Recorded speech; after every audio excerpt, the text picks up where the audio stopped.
Ngayon po ituturo ko sa inyo ang pinakamabilis na paraan paano i-multiply ang 11 sa isang 2-digit number. So ang una nyo pong gawin ay isulat ito, 6, tapos ipag-add nyo to, 15, carry 1, at ito isulat nyo dito 9. Pero yung 1 i-add nyo po sa 9, so magiging 10. So ang sagot po ay 10, dahil pinag-add nyo to 5 and 6, so 1056 po.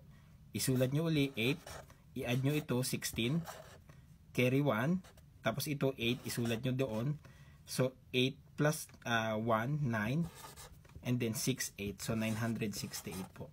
Next, isulat nyo ulit ito 9, ipag-add nyo to 16, carry 1, ito 7, so 7 plus 1, 8, 169. Yun po yung sagot. Next, isulat nyo ulit ito 2, and then 2 plus 6, 8, and then sulat nyo to 6, so 680 ito ang sagot.